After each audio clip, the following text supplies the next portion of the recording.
At work, it can feel like stress is coming from deadlines, meetings, and expectations. But what if the pressure you feel isn't actually coming from the outside world?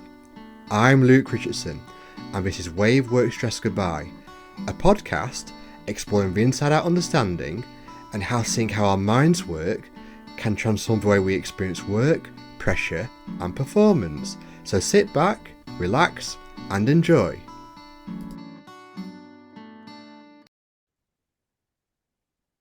Welcome back to Wave Work Stress Goodbye. Today I'm joined by Suzie Yeulett, also known as the One Point Coach. Suzie works in the space of mental well-being from an inside-out understanding, pointing people back to something that's already within them, rather than something that they need to build or fix.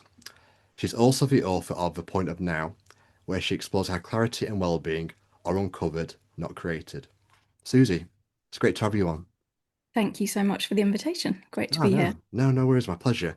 So, Suzie, I think a great way to get this kick started is let's assume that someone listening to this podcast doesn't know the inside out understanding or the three principles and has come across your work for the first time. Um, could you give a little bit of how you personally came across this understanding? So it was by accident, as I think a lot of people probably say. Um, so 7 years ago now, I lost my beautiful mum, and at the time, she'd been poorly for a while, and my dad had been poorly for even longer. So they both had dementia, sadly, and my two boys were under 10 at the time, and I was running two businesses. So the word overwhelmed probably does fit that Yeah. situation. But when my mum was actually end of life, which came quicker than I expected, to be honest, I just found that when the care home manager said the words to me, I'd prepare myself if I were you, things really changed for me because then you're faced with this situation where you know there's going to be a loss quite quickly. So when I was with mum, I just fell into this place of just being with her. So I wasn't mentally elsewhere, which up until that point I really had been because juggling two little boys, two different schools, different school runs, working on two separate businesses. One was a partnership and one was my own business. And also with my dad being poorly and having a husband and a house and all the other things that go with that, I just could see well, I didn't even see it at the time, but looking back, I could just see the only place to be was where I was right there and then. And it just helped so much because I just was present with my mum, which was so important, obviously, because we didn't know how long we had. And even the carers coming into the room to do the, amazing personal care that they do for people said that mum was definitely more noticeably at peace when I was in the room. Now, you could then think, oh, well, what about when I'm not in the room? But I didn't think that. I just thought it just felt calm and peaceful and actually weirdly like she was okay and I was okay, which sounds ridiculous because she was dying. But it just occurred to me it was so natural. And so, having been a bit of a fixer and a problem solver, I just realized that my only job was to just be there where I was. And I could see I couldn't fix it. How could I interfere with the natural process of life and death? So it just felt, it was just different and unexpected. And afterwards, looking back, you kind of think about it a bit more. And friends would say, how are you coping so well? And I didn't really know. I was just grateful that I was. And then I came across the three principles. I think I first read a Michael Neal book and I did a couple of things with him. And it just explained my experience of that loss situation and the fact that if peace and clarity can turn up in that situation when it's not something you want to be happening, I didn't want it to be happening. I'm not saying it was great, but if peace and clarity can turn up in that situation, if I could be so resilient during that, it must be available all the time. It's not something we go out and actively find. So I just thought, right, I'd like to share this with people because I just see it as being so valuable to help people to just have more ease and lightness and to notice when they have any of that stress, work stress or any stress really. It's actually, we can receive it as an invitation to just settle back down into the point of now, which is what my book's called, as you mentioned. And the point of now is just what's right here, right now, in our direct experience. What can we feel? What can we see? What can we hear?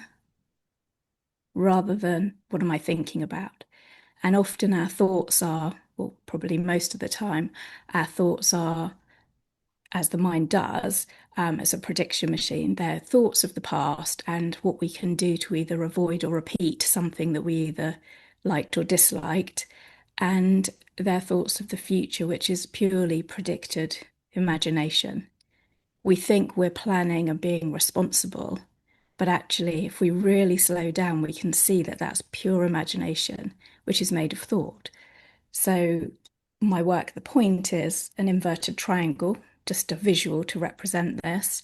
And the top line represents past and future, the timeline of life, which is where the mind sits. And I'm always pointing people back to the point of now, which is actually the only moment. Wow, that's extremely powerful already. We've been talking five minutes tops, probably maybe no more than 10 minutes. But yeah, if anyone can get anything out of this recording, it is the point of now. And as you just described, that point of now can be found in the midst of some really extreme circumstances, like you just described with your parents, and any situation for that matter. Yeah, and actually, it's so interesting. We say, we can find it, but it's already here. It's the Yeah. only thing that is actually here. We don't need to find presence. It's already here. We are already present. Our body is always here now. And yet, the only thing that can really take us away from that is the mind and that time traveling.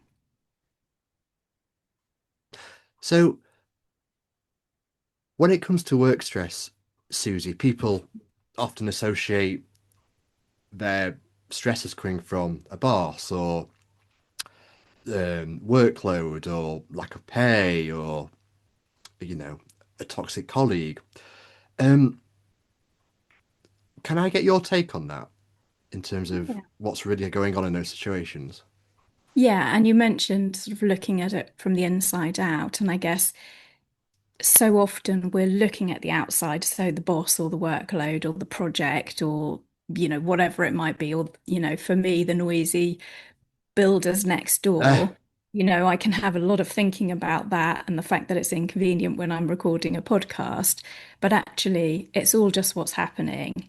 But to really see that how we are interpreting that, labeling that based on our past experiences, which is the same for everyone, based on our beliefs and our conditioning, we are going to have some kind of filter of what that really means, what that boss and their attitude or the toxic colleague, what that means is they are the problem and they need to change in order for us to feel better.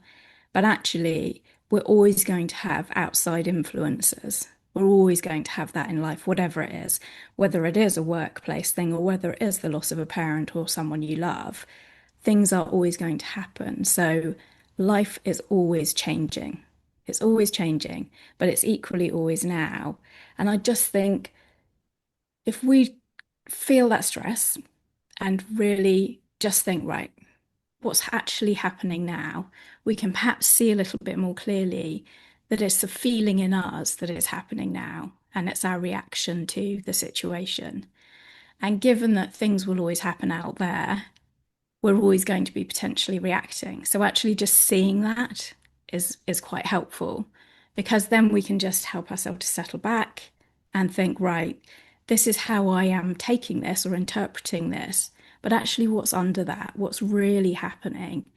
And it just helps people to hold things a little bit more loosely and to see that perhaps we can't do anything about that outside noise, but we can do something about recognizing it as noise and helping ourselves in the moment. And it's purely just settling back and thinking, or not even thinking, noticing what's happening and then seeing that it's always going to be something. But if we can help ourselves to just hold that more loosely by coming back to now and feeling how we feel in the moment, rather than getting into thoughts of, I might have to leave my job, or I need to have a word with someone about the boss's attitude, we can just settle back and think, well, this is the situation. It is what it is. What can I do to help myself? And it is more inside out, but I don't always tend to use that now because how do we put a boundary around the inside and the outside? Hmm. Because to me, it's all just what's happening now. And I think that can help as well because we can see that it's all just life moving, Yeah. and our experience is just our interpretation of that in the moment. See, I've got you mentioned you've got builders next door and making noise, and one minute you're conscious of it, next minute you're not. I've got children downstairs on half-term holidays, and I'm doing this podcast recording with you right now. And my sister, the kids are always going to be children, and it's true. It's not bothering me right now, even though I can hear them downstairs. But another time would bother me. But like, I'm trying to do a podcast with Susie here, and they're ruining it, and blah blah blah. But it's like you say, outer things are going on, and my experience just changing fluidly, whether I'm Yeah. conscious of that or not. Yeah. And it's really our attention. Is our attention on that thing, and potentially that the kids could suddenly make a really loud noise or run in and distract you? Like that guy on the BBC News, I don't know if you remember in the pandemic when his two kids run in and he's Yeah, live, I do remember that video. which is Yeah. which is brilliant because it's so human, isn't it? But It is, we're always absolutely. slightly guarded and trying to avoid that Yeah. happening. But you Yeah. don't know what's going to happen, Yeah. especially with little kids, do you? So And yeah, I think it's our attention on that, the thinking that goes into worrying about that. If we can loosen that a little bit, kids are going to be kids, as you say. And what can we do? They're our kids, they're our life. It's all part of the unfolding of the moment. And we're grateful that we have these little kids, even though they can be tricky at times. and let's be honest, that moment on BBC News, that particular video, that had been happening all around the country in various jobs. This wasn't recorded to be beamed out to the nation. It's been happening everywhere. And I It think was that's, yeah, because it was such a human, realistic situation, instead of people being critical of it, it became a big meme. And I saw yeah. something about the family online only this week, which is what reminded me of it. And they're quite well known, and the guy has been sharing them growing up and all the support they had from that clip, which I think is great because potentially that clip could have made him feel devastated and hugely embarrassed. But actually, it's been the opposite because of that recognition that that could potentially happen to any of us. Absolutely. Excuse me. Um, Susie, um, what happens to somebody when they start to notice? You used the word notice. I've noticed when people Yeah. start to notice this understanding. So they're in the workplace, things are getting quite stressful and overwhelming, but they start to notice what's really happening behind the scenes. What can that do for someone? Yeah, so I think the noticing is the first bit. I call it revealing the kind of mental noise and the outside filtering that we do to the inside. And I think it's purely having awareness that that is the mechanism of the mind and that is what we're all doing and we're all innocent. I even work with some guys in prison and I can see the innocence in them because they were brought up and conditioned to have a nice from the age of 10, say. And so if we'd have had that experience, that would have been our experience too. But once people see the mechanism of the mind and thought in particular, the power of thought, we just loosen our grip on it a little bit so we can be aware that these things are happening, but once we feel that, we can just help ourselves to step back a little bit and recognize that that will always be there, that noise, but we don't have to necessarily attach to it and start thinking, what do I do about this? It's getting into the doing that I think can cause us prolonged stress rather than just the boss or someone making a throwaway comment and us just thinking, okay, well, he's maybe he's in a bad mood, maybe he's had a bad morning. And then we can let that go rather than holding on to it and thinking about it and building it into a big problem that we then need to go and fix. So I think it's that. I love the Sydney Banks quote about if people could just be less afraid of their experience, that alone would change the world, or words to that effect, because then we can just be less afraid of those things happening, hold on to them less, let them go a little bit more, because we can see that that's just the mechanism of the mind and thought. And it just helps us to help ourselves in the moment to just let go a little bit, which is really more of a dropping rather than anything to do.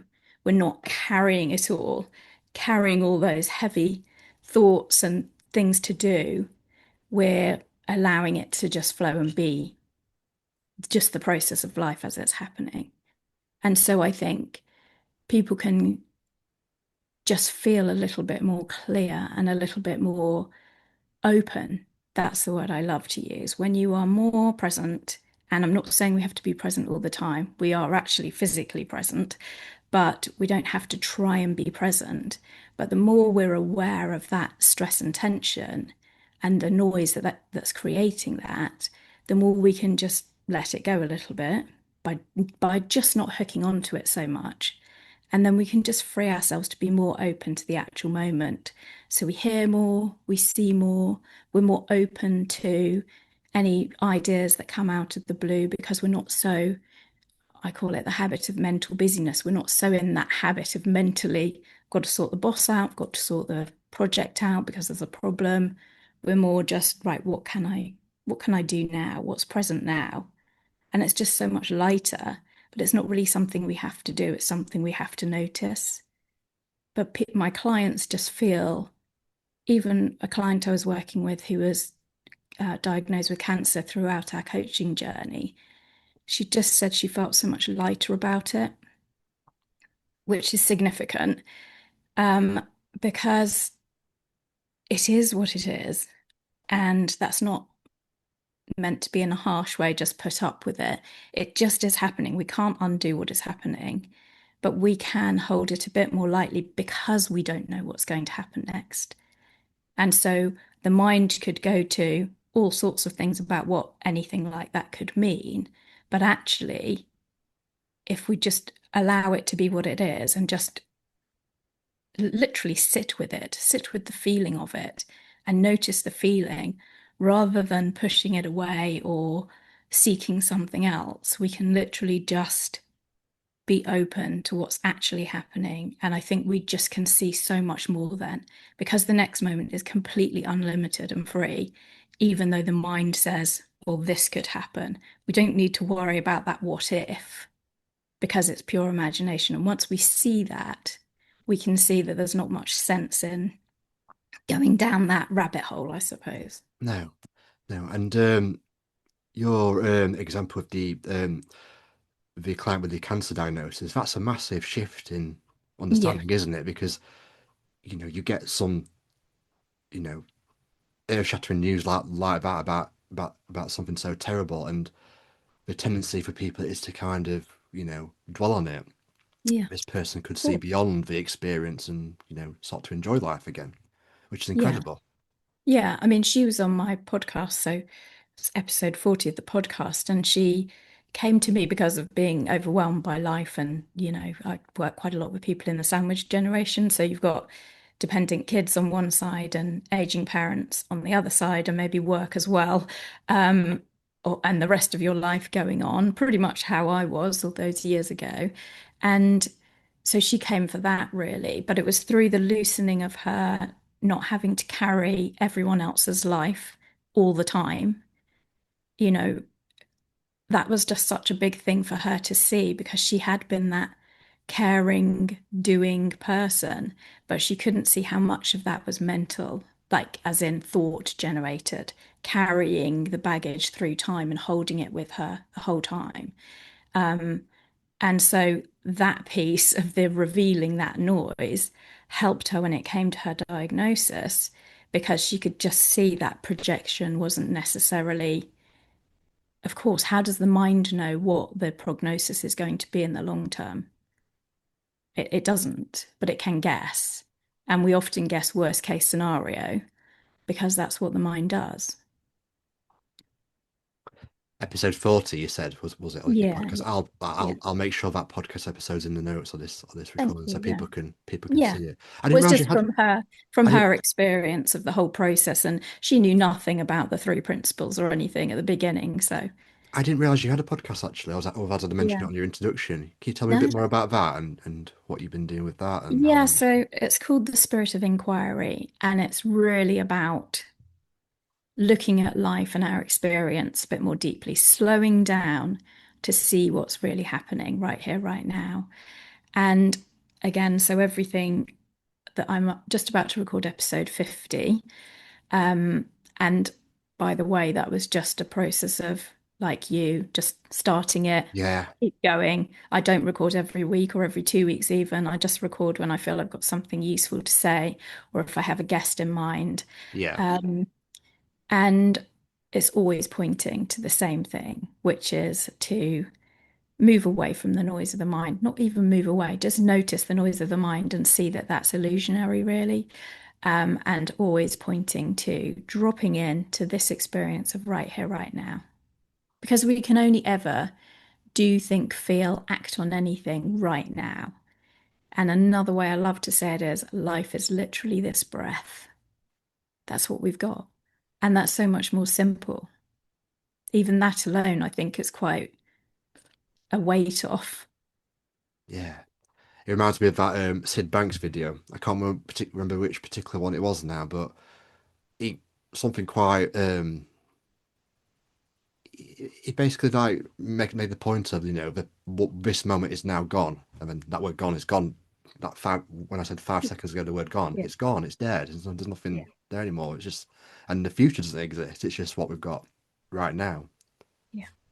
Yeah, so simple, isn't it? Yeah, And I think, I guess now we have um, split attention all over the place. We are so bombarded by information and stimulus. And I think about my teenage kids and how they've grown up with this device in their hands. You know, they were homeschooled in lockdown, which was something I wouldn't necessarily want to repeat. But, you know, they're both online to do their lessons, but then the only means of them keeping in contact with their friends was on a device of some kind because we couldn't go out.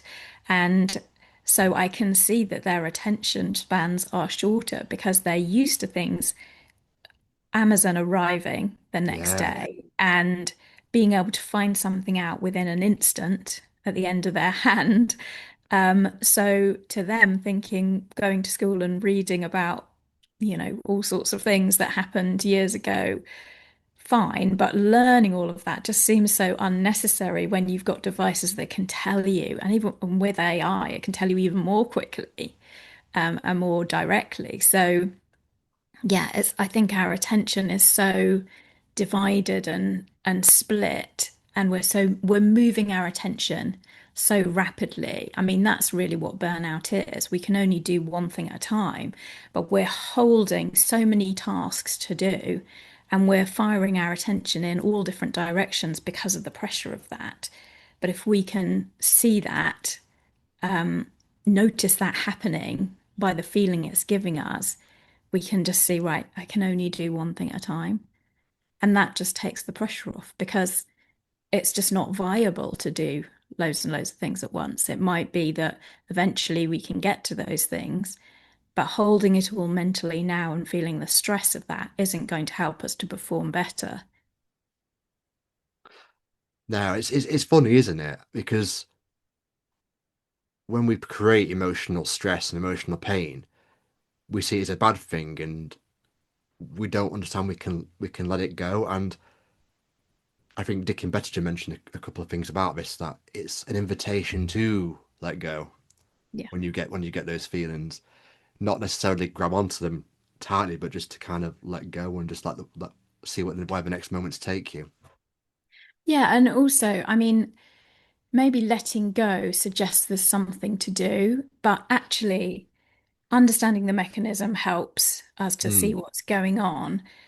But actually, rather than even saying I've got to let go of it, that let go of that. That could sound a bit like, oh God, now I need to worry about that.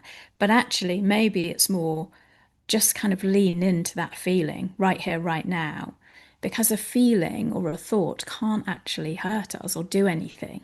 It just feels But we horrible. think, yeah, we think it can. But if we're leaning in and feeling it, I think there's like a 90-second period where we can have that emotional reaction. So if we can actually lean into that and feel it, I mean, I talk about this in my book, but I went to the dentist to have a tooth removed, and this was quite recently. So, I'm not going in anticipating anything because I don't tend to do that too much now. But I might think, I hope this doesn't hurt too much. But actually, once they started, it's quite an invasive process, obviously, having a tooth removed, and it was right at the back. My nervous system did kick in, and I did start, my heart was beating, and I didn't expect that to be quite such a strong reaction. But of course, it's a natural reaction our body has. It thinks we need to fight this problem off to survive. So I just kind of allowed that raised heart rate to be there and thought, I wonder what's going to happen next, not God, what's going to happen next. So it was more of a open curiosity to what might happen next, rather than hooking on to this feeling of, I've got to get out, I've got to stop them, this is too unpleasant. So it's like almost leaning into that feeling. And like, someone who is prone to panic attacks, all they want to do is avoid having the panic attack, but that perpetuates it. So if we can lean in and almost go, okay, do it, do what's going to happen, we can perhaps see that we're not going to die of a panic attack or a tooth extraction, but it can feel unpleasant in the moment. But if we can slightly ride that wave and just look at it rather than trying to solve it, perhaps that's more helpful in a way than just saying let go. It's like watching a horror movie at the cinema, isn't it?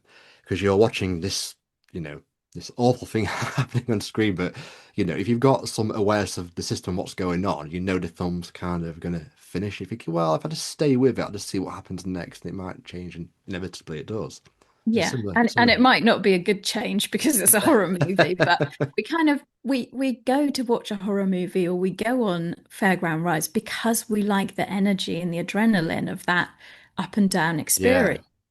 And yet, when it comes to something like doing a presentation, we feel the same adrenaline, and yet we think that's a bad thing, and we've got a problem with doing presentations. But if we can see, I had a client who has been doing presentations for 20 years, and she said, I still feel nervous weeks in advance, and I just feel terrible about it. And I just said to her, well, are you doing the presentation now? She's like, no. So, what is creating that feeling in you now? And it's purely the thinking and worry about the presentation. So, we're creating that in ourselves on a Sunday night when we're not doing the presentation until the following Tuesday. So, Tuesday doesn't exist. What exists is right here, right now, and how you're feeling. And if you know that that must be the thinking about the presentation creating that feeling, we can go, oh, okay. Like, do we need to do that? yeah, yeah. I can relate to that. I've been, as I told you off air, I've been doing these podcast recordings since August. Well, how long ago was that? 8 months. And no matter how many times I do it, I still get nervous. But because my understanding is at a certain level, I can Mm. kind of get past it Yeah, and yeah, just do a thing. And we're doing the recording now, aren't we? So yeah. yeah, But I think that's interesting if we just look at that energy. Like we've labeled that as nerves, but it's yeah, just energy. yeah, Maybe it's excitement, yeah, you know, yeah, or your, absolutely. or curiosity at least. Yeah, Yeah. yeah. And everyone gets those things, but people give different, I guess people give different meanings to it based on their experience of it. Like someone like Michael Neal, for instance, probably gets nervous, but he probably, like you say, he probably sees it as excitement, and this is the Yeah. biggest presentation I'm ever gonna do, and other people would see it as a bad thing and start to crumble under that pressure. Yeah. But often my clients will talk about that, but they always do the presentation. So if you're Yeah, always going to do it, seeing that that before bit is all thought, making you feel rubbish now, is the key, really. So that's why I talk about it as being noticing and kind of revealing that, because we can just go, "Oh," like the Yeah. builders next door are now amazingly quiet. They might start up again. But yesterday and today, I was thinking, that's a little bit annoying. I hope it doesn't interfere with our podcast recording. But then I very quickly go, well, it's going to be what it's going to Yeah. be. And you probably won't even hear it anyway. So I noticed that that was all thinking about it rather than the podcast being recorded yesterday. It wasn't happening then. So I can just let go of it a little bit. And I think having kids is a good example of that. I've got teenagers now, and you could be thinking, what on earth are they going to do with jobs because of AI? Or, how are they going to cope independently when they're still quite dependent teenagers? But I just don't have too much. I don't grip onto that too much now because I know that right here, right now is what's happening and what I Yeah. can do anything about or not. I can just look at it. And that makes total sense when you say like it doesn't seem to make sense to hook onto something that we don't know what's going to happen in 5, 10, 15 years time, like Yeah. so many new And I jobs. think people think that that's responsibility Yeah. because that's what we've been kind of led to believe. And you're not irresponsible. I don't feel like I'm irresponsible. I feel like I'm just more present. And I do still get across with them. Teenage boys know everything. So, anything I say is ridiculous, of course. Um, but I don't get into that projection. Well, I do, my mind does all the time, but I just don't take it as seriously because I know it's like watching a movie rather than Yeah. it's not a prediction at all of what's actually going to happen. And just seeing that, I think, is so freeing. Well, give me 5 to 8 years, I'll tell you about teenage girls knowing Yeah. everything. Oh, yeah. It'd be a different story, but yeah. Can you take me on the journey of the point of now? How did the book come about, and the process of you writing it, and the post reaction of it? Can you give me some story around your book as well, please? Yeah, so I would say it just happened really. And I guess I've always thought I would write a book, but I think everyone says that, don't they? But because the framework kind of came about organically when I was running group sessions, I'd just keep drawing this inverted triangle to help explain the difference between being in mind and time and being truly pointing our awareness, our attention back to right here, right now. And so it just became something that I would just share with people. And so the book talks through the model, but it also talks through my story of loss and kind of the revelations throughout that period, looking back. And so the model is the inverted triangle, and it goes through several layers to try and help people point to this direction. So the top of the triangle, I'll start with O, that's the operating system where we all tend to operate very much in the mind. And then the point is the point of now, right here, right now. And so actually the layers I talk about them in the direction they tend to occur, but the first one is P above and around the triangle, which I call perspective. So that's about zooming out and seeing the bigger picture and taking things less seriously. Because if we have a fear of going on an aeroplane, for example, if we zoom out our perspective, we can perhaps see there's just 100 people sitting in rows on chairs.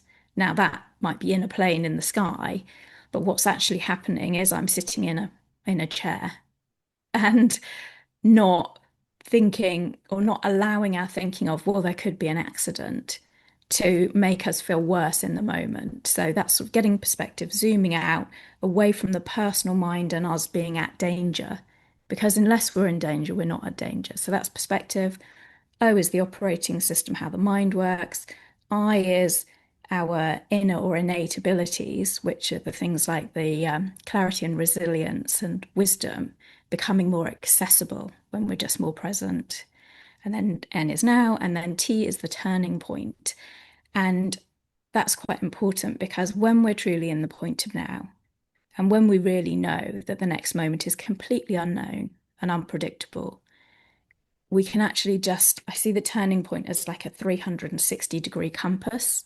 And so the next moment could go anywhere potentially. It's totally open. so we can actually just expand a little bit and then jump back up to perspective. And it's kind of like a map just pointing towards now, but it's really just going through the process really. And it's not saying we should be at the point of now or always saying we need to be always conscious of being present.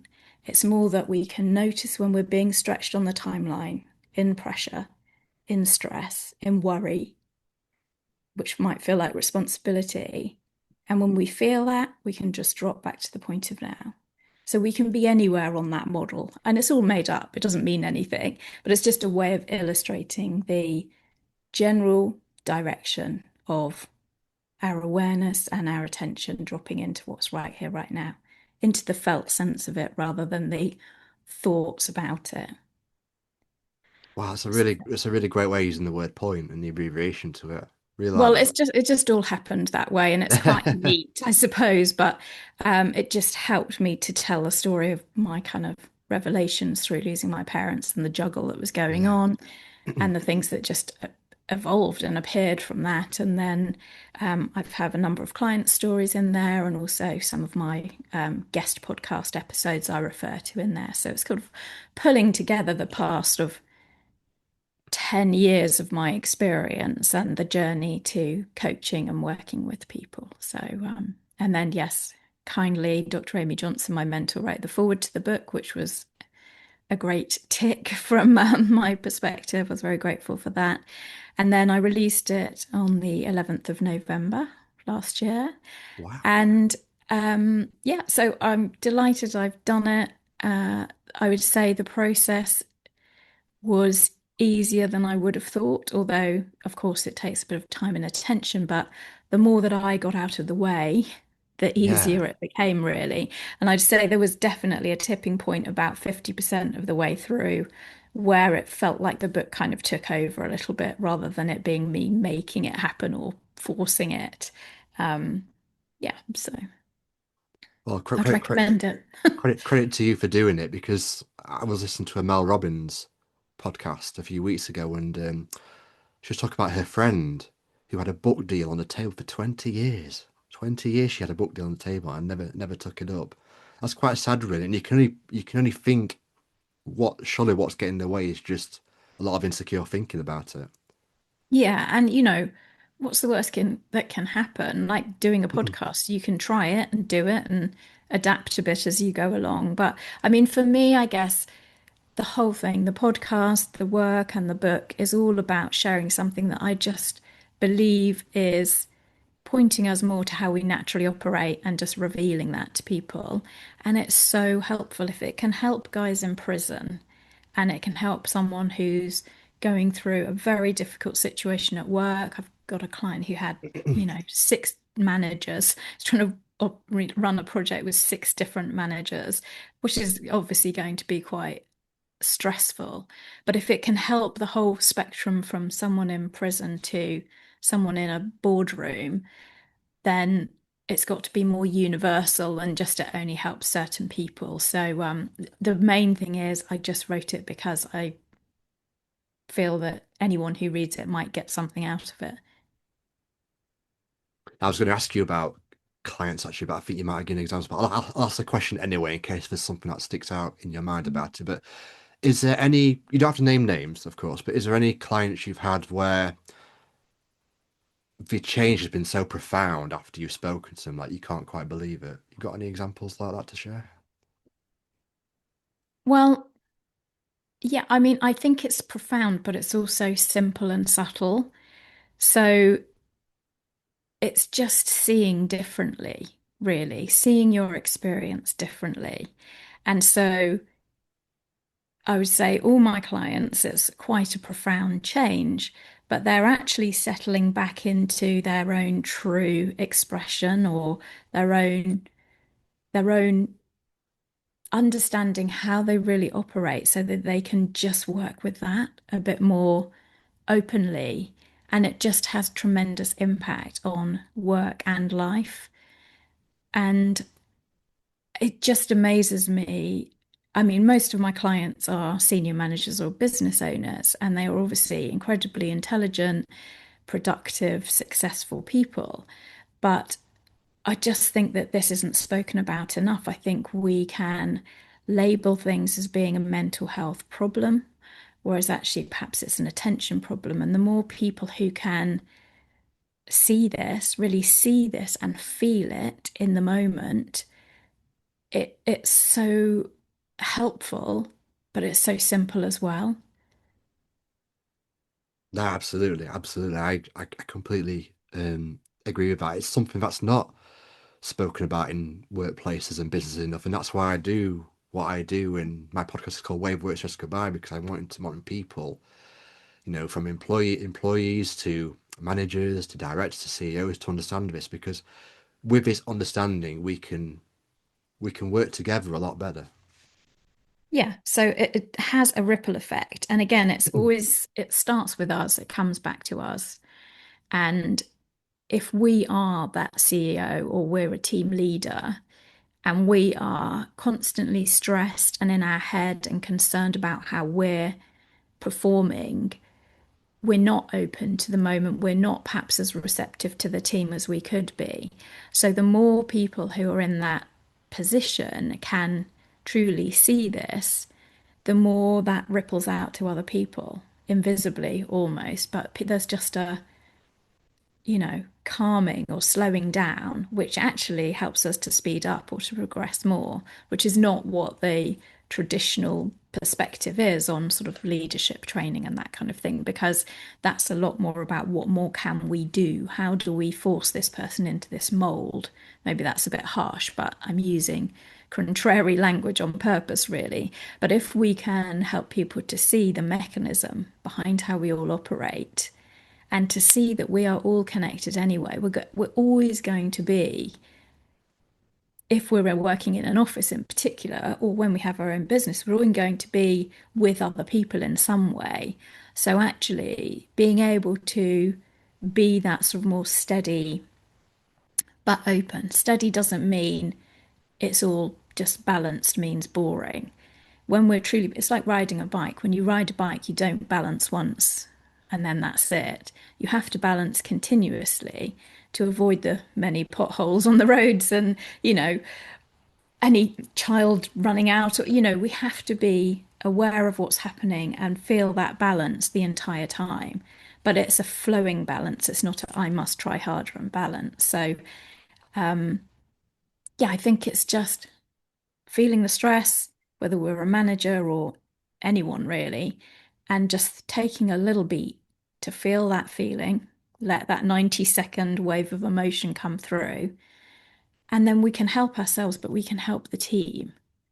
And then we're more focused on what's actually important. What is, like, the guy I worked with who had 6 managers on this project. My kind of coaching with him was around trying to have a single reminder of what's the purpose of this project, what's the heart of it. And then perhaps people can let go a little bit of their own, but I need this slice of the pie because my task is more important. Yeah. Well, if the whole project is based on this one significant thing that we're trying to achieve, perhaps we can work together more fluidly and let go a bit of our own personal bits because we're focused on that one point, that one end result or the mission. Yeah, I used to be a project manager, and I often reflect back and look at all the scenarios I was in when I was before I knew of this understanding or knew of it, but didn't look at it as deep as I do now. And I always think, God, if only we just understood more about what was going on, we could have done that so much better. Exactly. And that's why Yeah, we're doing this, isn't it? yeah, That's why yeah, we have a podcast and yeah. yeah. Brilliant, Susan. I don't want to take too much of your time, so just a couple more things. So this goes live and someone's listening to this recording. What are you really hoping someone gets out of this? Listen to our chat. Yeah. Well, if we're talking about stress in the workplace or, in your business, I would just encourage people to just feel the pressure as maybe an indication that they're in their mind. Just look at that.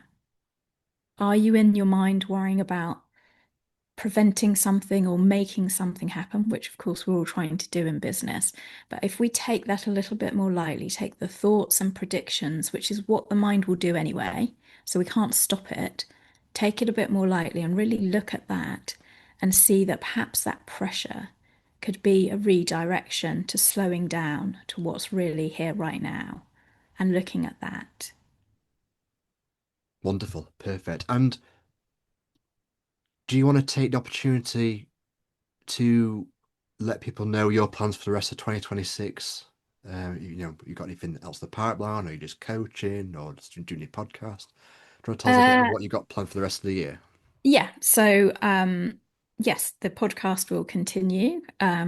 Not necessarily on a schedule, but it will continue just as and when it's alive for me to do something. So if people want to listen to that, it's called The Spirit of Inquiry, and the book is called The Point of Now, and that's on Amazon as both a paperback and an ebook.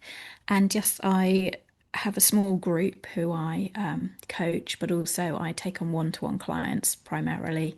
So if anybody's interested in having a chat, they can get in touch with me.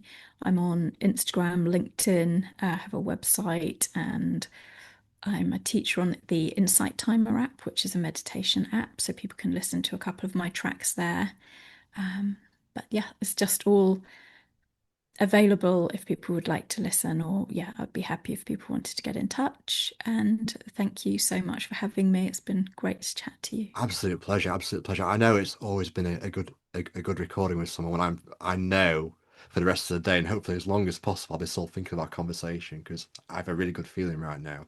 And everything that you told me about the app and the book, I'll put all the links in the episode below so people can get them that way as well. But Yeah. yeah, thank you very much for coming on. It's been an absolute pleasure. Yeah, but great to meet you. Let's stay in touch. Great to meet you too. Thanks, Susie. If this episode resonated with you, then feel free to connect with me on Instagram or LinkedIn, where I share more insights on work stress, leadership pressure, and the inside out understanding. You can also contact me directly via email at onethoughtaway1988@gmail.com. And if you're navigating pressure in your own career, you can download my free work stress guide using the link in the show notes. Until next time, take care, and remember, work stress might feel real in the moment, but it isn't who you really are. Thank you.